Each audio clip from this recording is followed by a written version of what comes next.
And thank you for being here. I'm Bob Westbrook, former Tyler City Council member and past president of the Texas Restaurant Association.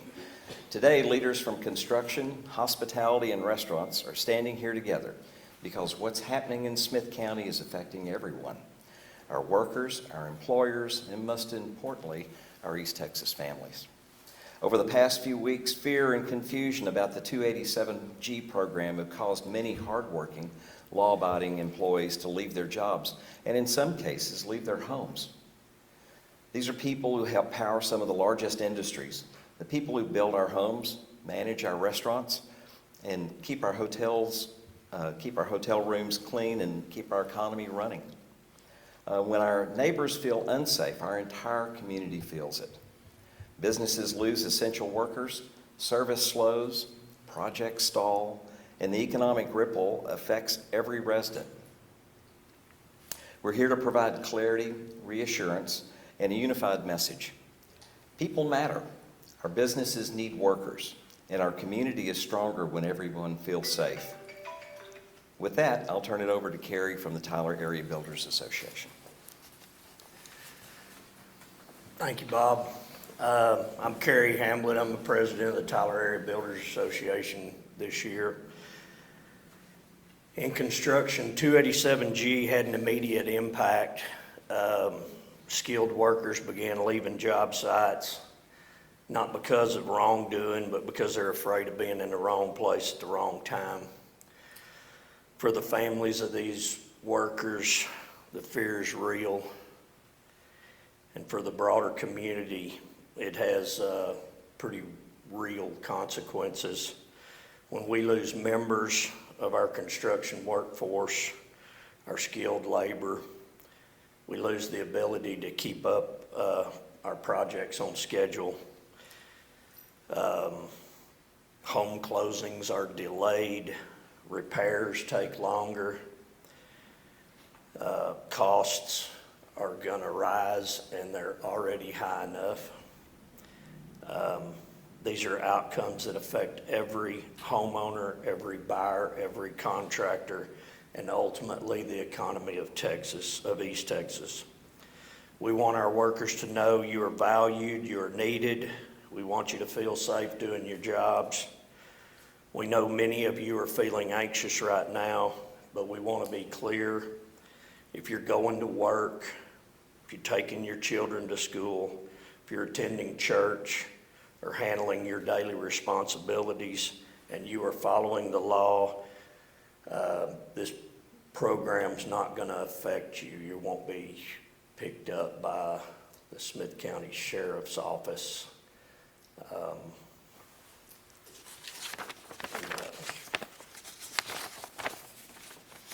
Again, we value and we support you.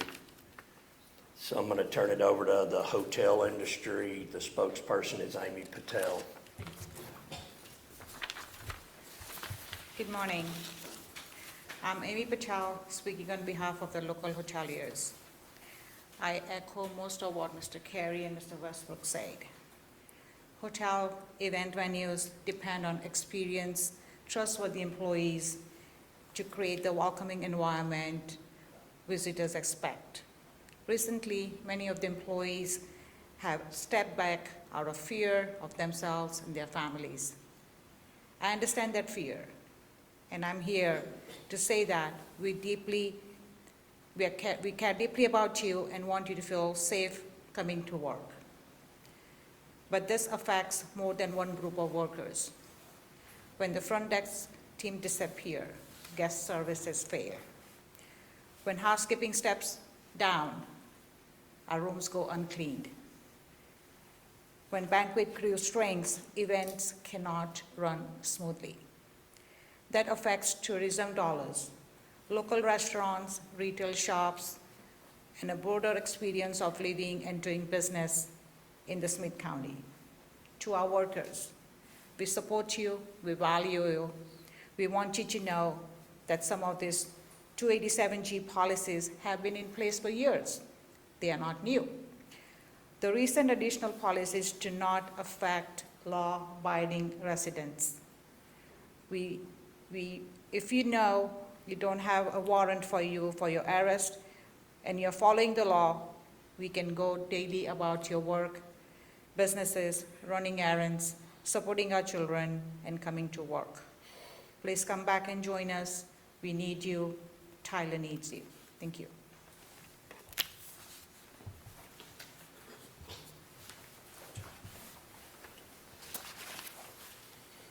Good morning. My name is Mundo Villabudua from Villamontes, 1836, Texas Kitchen. I'm here standing in solidarity with my fellow workforce leaders, as well as our thousands of employees, as we face this challenge together. Restaurants feel the stress that the recent 287G decisions have caused in real time, and every single day, every one of our employees, all responsible, law-abiding people who simply no longer feel safe coming to work. Other restaurants across Smith County are experiencing the same thing. I want our workers to know you're a part of the fabric of this community. You take care of our families every single time you prepare a meal, every single time you clean a table, and every single time you take care of one of our customers. We want you here. We want you to know you're safe. We want you to know that we love you. We as an industry leader are in contact with our law enforcement leaders, and we have their assurance that this policy does not affect those following the law. Have a blessed day.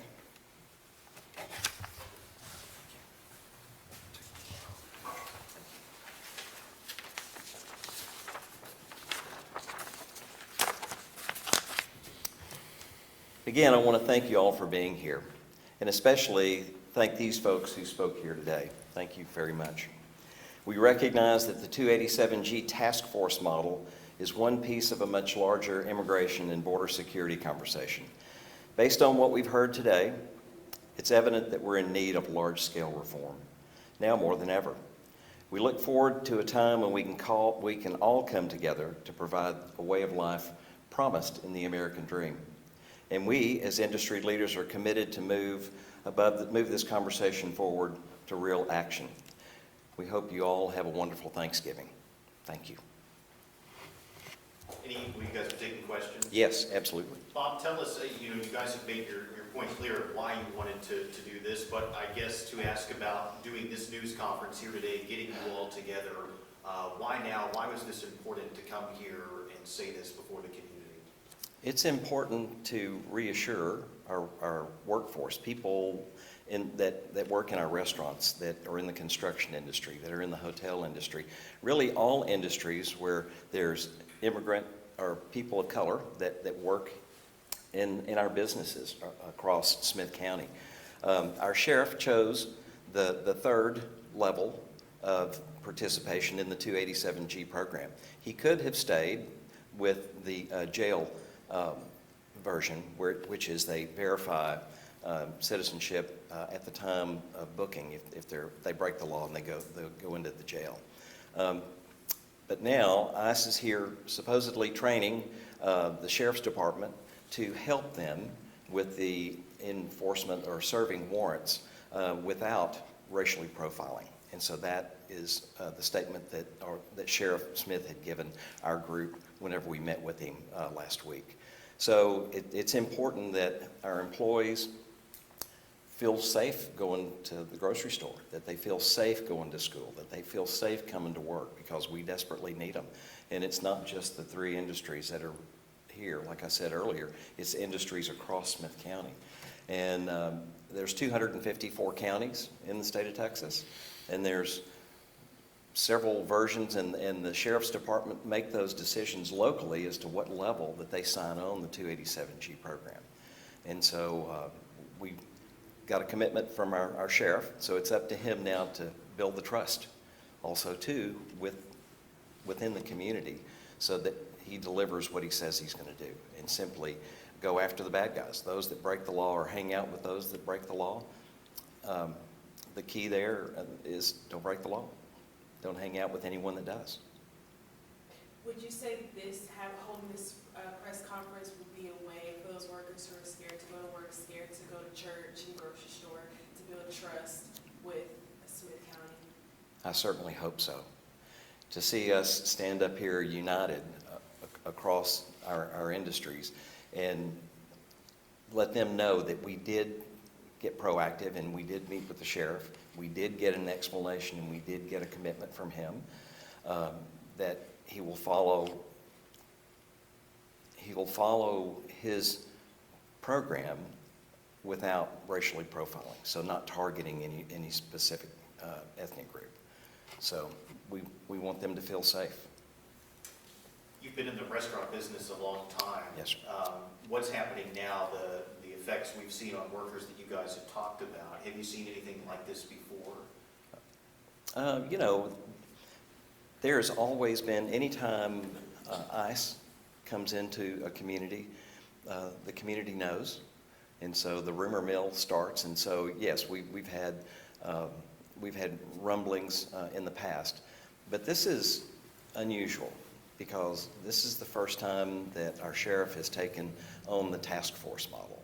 Now, he has the ability to push it and conduct raids and things like that, but he's chosen not to do that. And he pledged to us also, too, that he's not taking the money that the Fed promises for participation in the program. He calls that a bounty, and he will not collect a bounty to enforce our immigration laws. He's simply arresting, or they're simply stopping those that break the law, or they're serving warrants on those that have outstanding warrants that have broken the law. And that's what he's reassured us to do.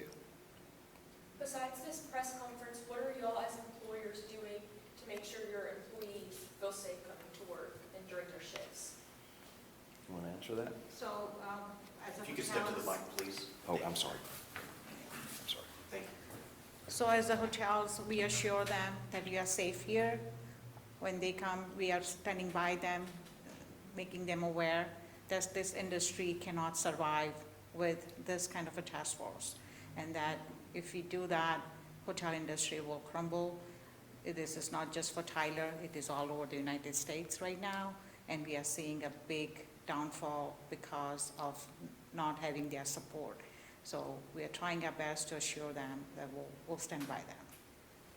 And Thank you. when it comes to our hotel workers, how do you fill the gap when people aren't showing up for work, as you've seen in the past few weeks? What do So- you do in response to that? Well, unfortunately, we have to close our rooms down, mark the floors dirty, close half of the building, stop serving breakfast, which is affecting our brand standards as well as service to the promised guests that are staying with us.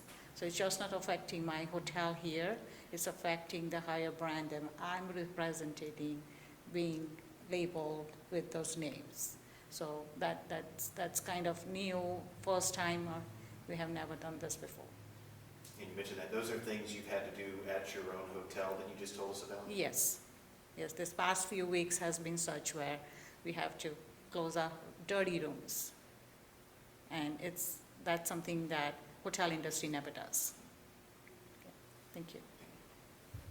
It's a question for our home builder here.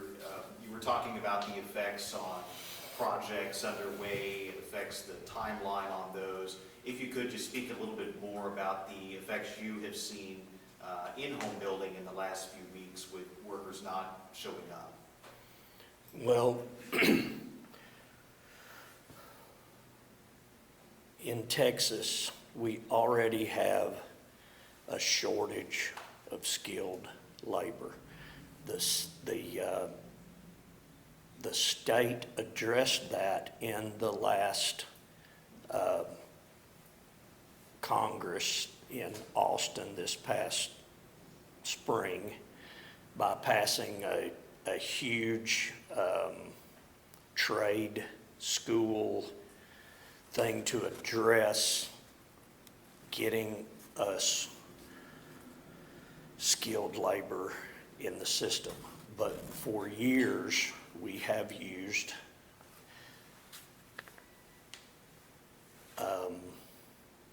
concrete guys, framers, painters, these guys that are really good at what they do, but they are We've used them for years because sometimes it's really hard to find good help. And so right now, there's already a shortage without 287G or without ICE, but and a starter home in Smith County now is probably $300,000. And if you think that's a lot, just stand back and watch, because if it takes us 6 months to build a starter home instead of 2 or 3, then it's gonna go up exponentially if you can't get workers. It's like it's supply and demand. If you have the supply, then, if the demand is there and the supply is there, then prices stay right here. But if your supply of skilled workers is short, then demand is gonna outrun. Right now, we're in a little bit of a lull, but it's coming back. And when it comes back, it's going to be hard to get things done. So, I understand, and I'm not against the policies of the nation.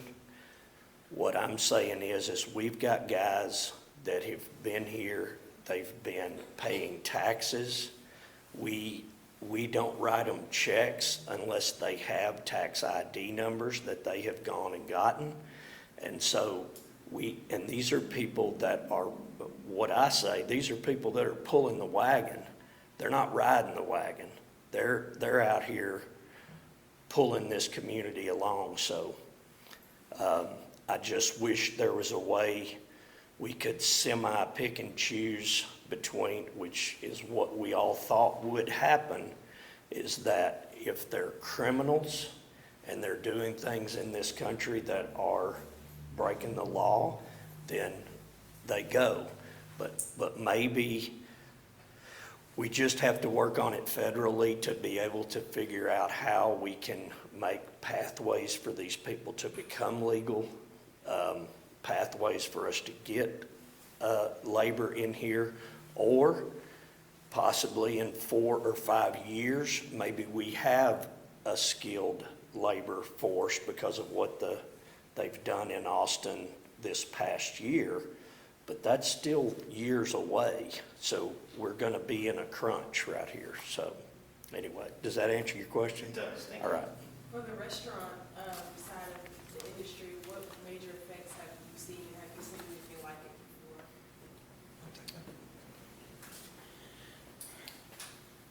I think overall, on our end of the spectrum here,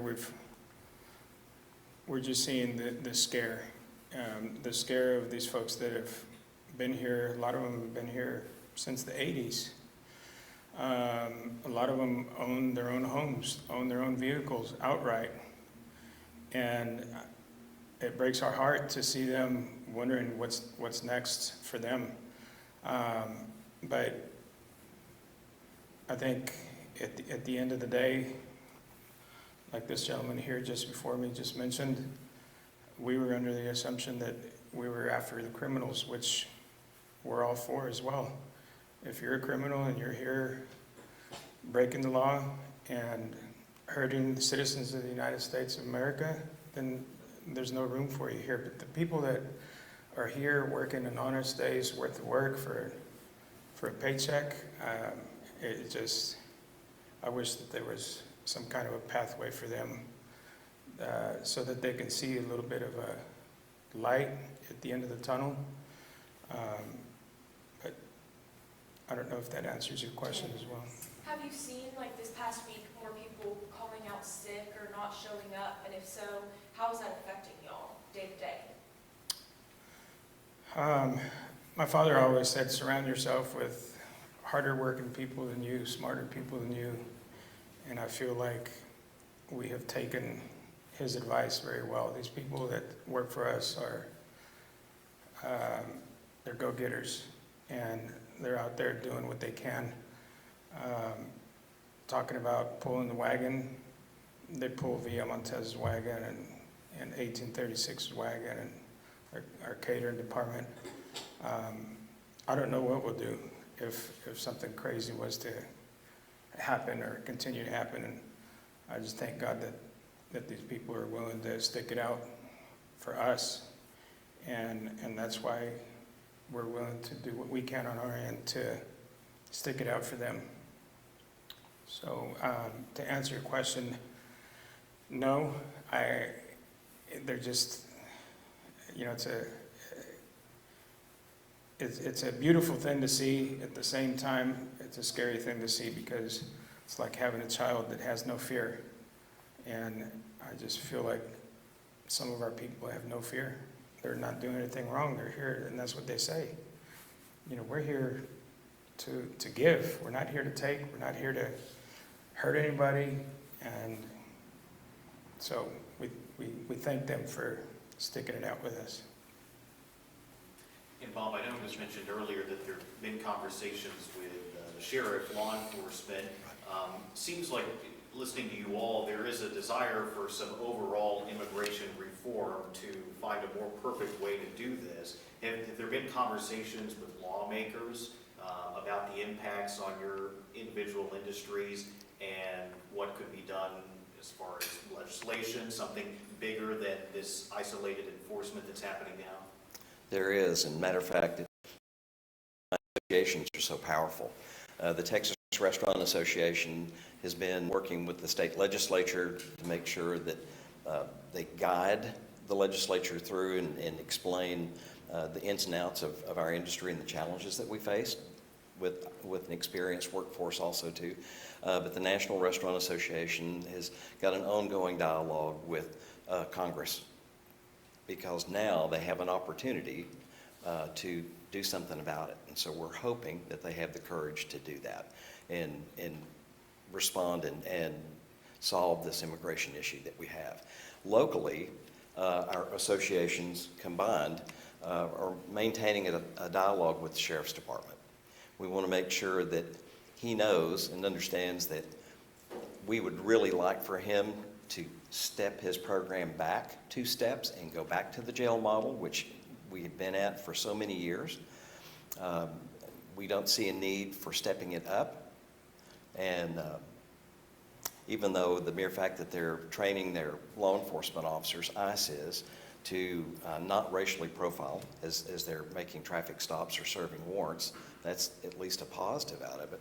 But the mere fact that they're doing it still creates that level of fear.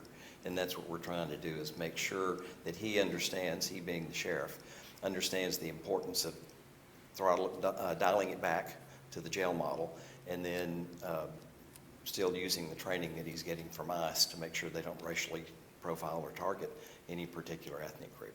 And so it's your desire that the sheriff's office not be a part of this task force model, but instead just the jail model that's been in place? Yes.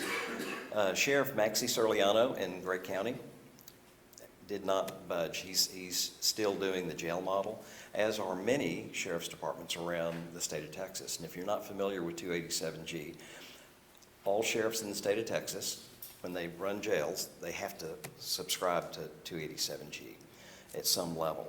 And there are those 3 levels: the jail model, the warrant model, and then the task force model. And so we don't see a need to go all the way to the top, because that in itself creates the threat and the fear that exists in the community right now.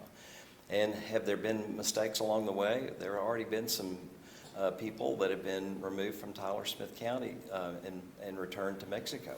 And they were collateral damage with regard to warrants that were being issued. These are law-abiding citizens. They should not have been, needless to say, in the presence of someone that broke the law. They were, and now they're back in Mexico. But that creates additional fear in our labor force, in our community all across Smith County, just simply because of the level that our sheriff has chosen to take. So we'll continue the dialogue, we'll continue to push and ask him to reconsider and go to the lowest level. And when you say we, that's the consensus among all of you in the business community? And even those that were not here, you know, there's even a fear among businesses, and I want you to know that these are true champions standing up here with me today. There are other business owners in the community that would love to be here, but they don't want to be here because they don't want to take a chance that they'll be targeted themselves. And so there's that level of fear also too. So it doesn't just exist with the people that we employ in our businesses. It also exists in the business community. And so what we want to do is we want to reassure them that Sheriff Smith's going to be good for his word, and he is not going to target anybody, won't conduct raids. It'll be safe for everybody to go to the grocery store, to go to the schools, to come back to work, to go on with their daily lives and be productive in the community. Because we all win if that's the case. Was this meeting with the sheriff's office after last week's commissioners' court meeting? It was actually the day before the Commissioners Court meeting. And so we met with him, and very cordial. He explained what the level of the program that he's subscribed to, and that even though he's subscribed to the task force model, he said that, and the provision of the 287G is to provide financial support for the departments at different levels, at whatever level that they choose to enforce. And so, but Sheriff Smith said that he will not accept the money, and has not, to my knowledge. That would probably be a good question for him. Did I answer you? Yes. Okay. The reason for that question is because before the press conference that Sheriff Larry Smith had, it was discussed that our community would not be targeted or racially profiled. Right. And then at the meeting, we heard from, and at the protest, we heard from a lot of families that have been. Right. So how can they build that trust back to believe, that they will not be targeted? well, he can make good his word. You're only as good as the people you surround yourself with. As my cohort here, Mundo, said, that if his officers take their training serious and they apply the principles that they learn, then there's no fear. Will there be someone out there that gets overzealous? It's a risk, because we're human. There's no scars in our wrist or in our feet, and so we are still human. But hopefully, us standing here unified will reassure our employees, our team members, people that share in the rewards of our businesses, will see that we are here to support them also too, and that we're actively engaged in a conversation with the sheriff's office to get him to reconsider and go back to the lowest level. And you mentioned this conversation with the sheriff. Last week, Constable's Office, Precinct 4, also entered into the task force model. Any conversations with the constable along with the sheriff? Have not.